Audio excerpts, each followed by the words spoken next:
to another episode of Backyard Critters. I'm your host, Professor Chumley Knows a Lot. You know what I call this episode? Critter Communication.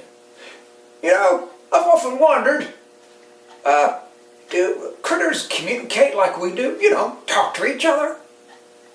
Probably not, but I had this crazy dream the other night.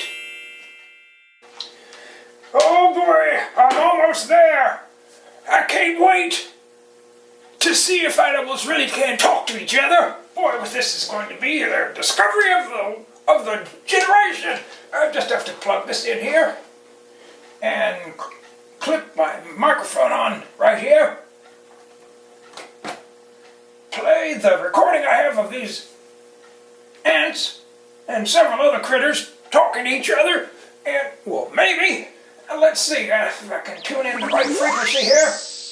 We have a break, we gotta get these down the hole quickly for protection. Come on, over here. I'll get it. I'll get that one. Yeah, right away. That's No it. problem. Yep, Yeah, let me give you a hand there, Brian. I got it. Let me give you a Hey, hand I there. can do this by myself. I don't need your help. Come on, man. He thinks he can do everything. Get your own. He Get your thinks own he's so people. strong. I'll just let him do it Yeah, by I got himself it. then. I Okay, got he can do this. it by himself. I don't care. Fran, hey Sid, I got this one. Which way back to the hole? I've got disoriented here. I think it's this way. Wait a minute. Wait a minute. Back this way. No. Oh, heck, we're just going in circles, Sid. I thought you knew where we were going. I don't know. You were in charge. Hey, Commander, watch me. Watch this. I can take it down the hole backwards. Ah, look at this. Backwards down the hole. I'm cool. Yeah, that's the way you do it. All right, Jill, I've got this. Here, guys. Don't I'm just checking over here. I'm If you need gonna any get help, this one let up me here. know. Yeah. I'm gonna check the perimeter. passing through, guys. Oh, intruder alert! Intruder alert! Millipede! Hey. Yeah, I got it. Oh, Jill, he's got you! Oh, Okay, I'm gonna get get out of the way! Yeah, you It's a mess with millipede! me. Hey, he's got You gotta have to go. You can take this. Take that. I'll take it for you. Irving. I was trying to tell you. You're reloaded. Keep my back. Teach you a lesson. Let it go! Quit it now. Let me go. Man, that don't Feel too good. Feel too good. I'm kind of dizzy. Feel like I'm gonna be sick. Jill, you okay? Oh, man. I don't feel too good. Oh man, which direction do we go? Oh, there's Billy Boy over there. Huh? Look what he's got. I'll just sneak in over the side of this and check it out. He always was a good hunter. Oh, yeah. He's got himself a big bug there. Hey, Billy Boy, what you got there? Oh, no, it's Doug. He'll probably ask for it. You want to share? I'm gonna keep this away from you. Just give me a hindquarter, huh? Just a No way hindquarter. I'm sharing. Come on, give me. Bite. Give me. No. I'm gonna get share. Doug, He's a I greedy told you, son of a gun, I'm isn't not he? sharing. No, you wouldn't share with me either. No, it's no way. He's all mine, so just stay away. I'll have to tenderize this guy a little bit. He's pretty tough. Oh man, he's hard. Oh, that running made me breathe hard. He tastes pretty good. Man, I can't wait to get inside of this carcass. Oh man, that's some delicious stuff there. Doug. By George, I'm gobsmacked. I didn't have any idea they could really do this. I'll be famous. Well, how about that? What a crazy dream. I wish I really could come up with something like that. But then again, maybe they wouldn't be saying anything. Well, of course they weren't really talking. Of course the ants, have antennae, and one of the best ways they communicate is with their antennae. They're kind of chemical sensing, and they lay down chemicals and follow each other around. And the lizards, of course, they do a lot of head bopping and push-ups. They do all kinds of stuff like that. Of course, they have the other senses as well. Anyway, this episode is going to be a very brief look at some of the many ways that critters communicate with each other.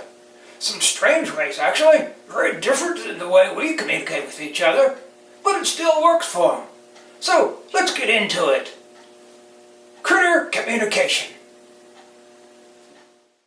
Well, first up is some video I got of this large flock of blackbirds trying to decide where to roost for the night. They use their sense of sight mostly to stay in a beautiful, fluid formation that is quite mesmerizing. Well, fish move together in groups called schools, although they are just like flocks of birds, actually, except they're in the water. They use vision to stay in tight groups, but they use another sensory system that is part of their lateral line apparatus. It senses slight pressure changes around them in the water, and they can tell exactly what to do. Sharks have a particularly well-developed lateral line system that includes pressure sensors, of course, that are sensitive to small pressure changes in the water, but they have a sophisticated electrical sensor system in the lateral line as well that senses the weak electrical fields that all critters produce. Pretty cool, eh? Now here's a critter with a unique way to sense its environment. It's called echolocation, actually a type of sonar. The bat is a nocturnal animal and has developed a way to live and hunt in the dark. They produce clicks and other sounds that bounce off the insects and trees, etc., and tell them what to avoid and what's good to eat. Well, I wonder what this gorilla is thinking about. Well, normally we wouldn't have any idea, because although they do communicate with each other using vocal sounds like grunts, hoots, and screams, they cannot talk. Well, through the work of Dr. Francine Patterson, who taught a gorilla she named Coco sign language, she discovered that gorillas think about all sorts of things we didn't know they thought about. Coco reportedly knew over 1,000 signs, understood over 2,000 English words. I highly suggest you do further research into Coco the gorilla. Fascinating. Well, that was an exciting episode, wasn't it? You know, there's more than one way to communicate with the environment and your fellow creatures, or critters as I like to say. We have, sight, sound, touch, smell, and taste. And of course, we humans can talk to each other, so that opens up another avenue of communicating with the world. You might want to do a little more research here. It's quite interesting. Some of the weird and extraordinary ways that critters communicate with the environment and with each other. Well, before we go, let me tell you about the honeybees. You might want to do a little research because they're one of the most extraordinary communication stories around. They can tell all the other bees exactly where the best flowers are that they just found a few minutes ago. Check it out! Well, that's it for this episode. Hope you enjoyed it, and we'll come back next time. So, cheerio and ta-ta!